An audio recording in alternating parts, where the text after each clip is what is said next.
This week, the gold market literally collapsed, causing a loss of $4 trillion in just 24 hours.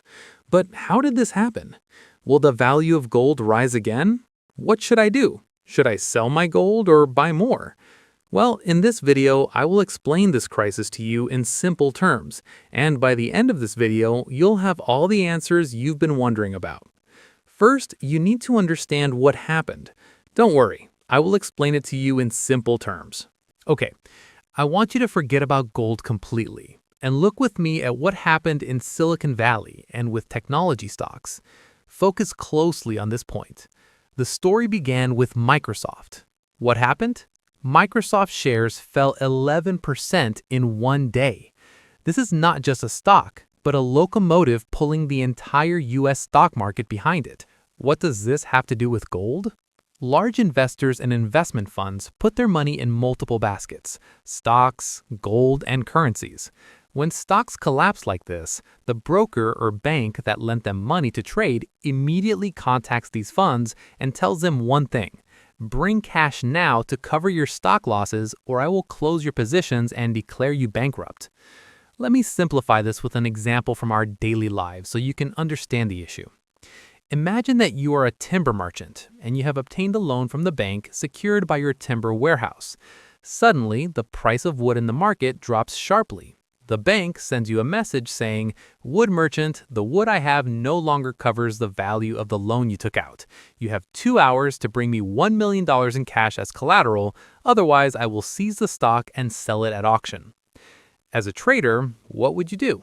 You would rush to sell your gold to raise cash, repay the bank, and protect your large trade.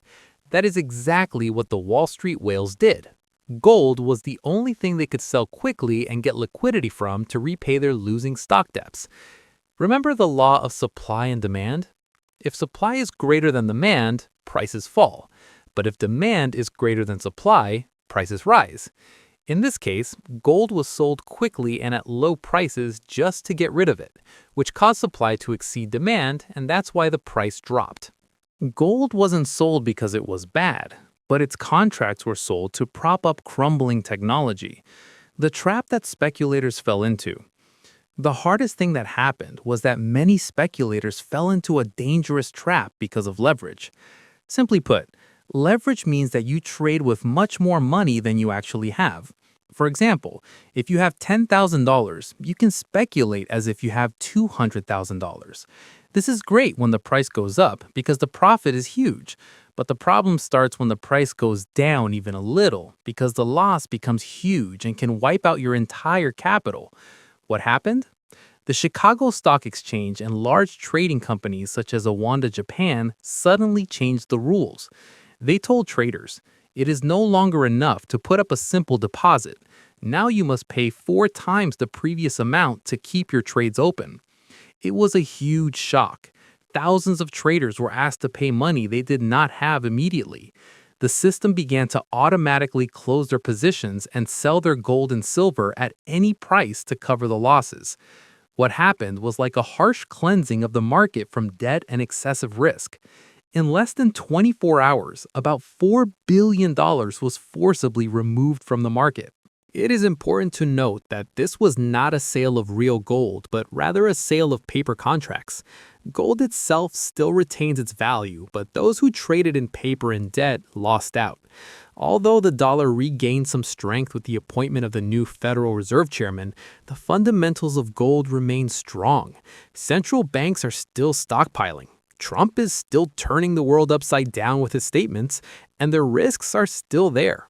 Gold was just a scapegoat that paid the price for the losses in technology stocks. Now let me tell you how Trump exploited this opportunity for America's benefit.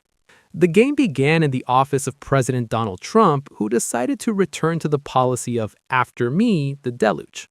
What happened was that in early January 2026, the new U.S. administration decided that it would not stand by and watch gold pull the rug out from under the dollar, nor would it sit idly by and watch cryptocurrencies build a parallel financial system. What did they do? They struck a masterstroke with interest rates and tariff announcements that sent shockwaves around the world. Trump came out and threatened to impose fantastical tariffs of up to 500% on anyone who thought of moving away from the dollar or selling U.S. bonds. This threat alone caused panic among major investors and global investment funds. They decided to sell everything they had, whether gold, silver, or Bitcoin. Why? To collect cash dollars and flee with them before the storm intensified. America's intelligence here was that it exploited its power to control the global financial system to raise the dollar index to record levels not seen in many years. When the dollar rises and becomes a destructive monster, gold, silver, and cryptocurrencies must necessarily fall. Why? Because they're priced in dollars. This was the plan, to suck liquidity out of the whole world and return it to American banks. People who thought America had weakened discovered that it still had the remote control for the planet, and that in just 24 hours it could make the whole world sell its most valuable assets at bargain prices. Why? So they could rush to buy dollars. Imagine that! This is the economic plot that made $4 trillion evaporate. In fact, it went in the form of an increase in the strength of the U.S. currency and an injection of liquidity into Washington's coffers at the expense of investors everywhere in the world who took the bait and thought that the dollar's time was over. The dollar reemerged and proved that it was still the bully that imposes a levy on anyone who tries to break free from its control. What happened, my friend, was that prices at the beginning of 2026 had reached historic levels. Greed began to take hold of people, and everyone started buying gold, even those who did not understand the stock market at all. In economics, this means that we are in a big bubble trap, just waiting for a pinprick to burst. The sting here was the collective profits made by the big whales, global financial institutions and central banks that bought gold cheaply.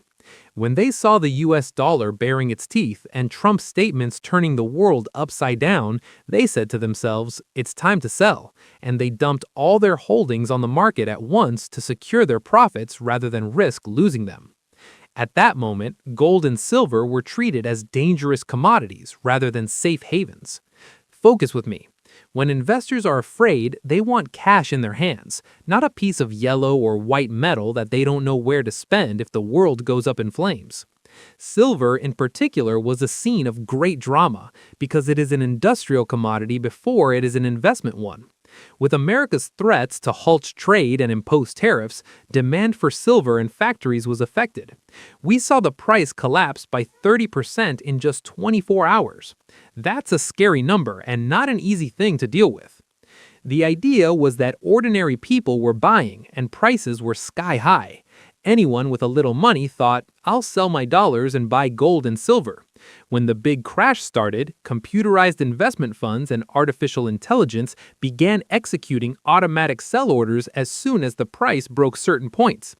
This created a snowball effect that caused the crash to drag on and prices to fall so fast that no one could keep up with the trading screen. The result was that gold and silver, which were supposed to protect people from inflation, were the ones that dragged financial portfolios under the wheels of the strong US dollar. The latest blow hit the cryptocurrency market, a sector that considered itself immune to traditional policies. Frankly, what happened there makes you rethink your calculations and seriously consider every decision, every piece of news, and every crisis that occurs. Bitcoin, which is said to be the king of digital currencies, fell dramatically from its 1990s levels and broke the $82,000 barrier in the blink of an eye. The liquidity that fled this market alone reached frightening figures, $1.8 billion. More seriously, exchange-traded funds on the U.S. stock market, which were supposed to support Bitcoin, saw $818 million in liquidity exit in less than 24 hours. This is what we call a mass exodus of institutions. The current situation in the cryptocurrency market has reached a stage of extreme fear and concern. People are beginning to ask, is this the end of the digital currency dream? The truth is that what happened is a very harsh lesson that says that digital gold has not yet found a safe passage away from the American game. The near future tells us that we are facing a period of market cleansing of speculators. Prices may continue to rise and fall until we see what America intends to do in its conflict with China and Europe after the dust settles from this collapse. Frankly, analysts agree on possible scenarios. For gold, leading analysts and global institutions such as JP Morgan believe that gold remains strong in the long term, and that the recent decline is merely a correction or a pause. This is because the reasons that caused gold to rise remain valid. The trade wars ignited by Trump, tensions between the US and China, US debt which is increasing every second. All of this means that gold will come back strong. As for crypto and Bitcoin, the situation is different and requires greater caution. Bitcoin is now moving up and down with US decisions. Crypto forecasts for February say that February will be a month of violent fluctuations. What does this mean?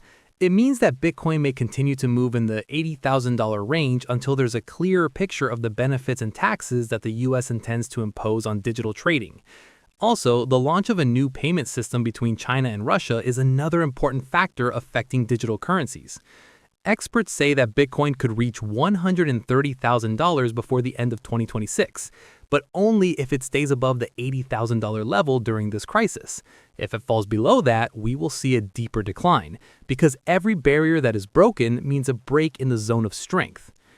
To cut a long story short, the dollar is currently dominant, but gold is still the safe haven. The advice we are hearing now on all economic platforms is diversify your portfolio. The idea is to avoid putting all your eggs in one basket. Many investors choose to hold some gold for security, keep dollars for liquidity, and even allocate a small portion to crypto as a high-risk, high-reward play, if they have surplus funds. But most importantly, one of the classic lessons in finance is not to sell in a panic, because that's the biggest mistake small investors make, and the whales on the stock market will eat them alive. The world is still boiling, and the $4 trillion that flew away could come back in the form of profits for those who knew how to hold on in this storm and didn't throw away what they had cheaply. I hope you enjoyed the video. Let me know in the comments if the explanation was easy to understand.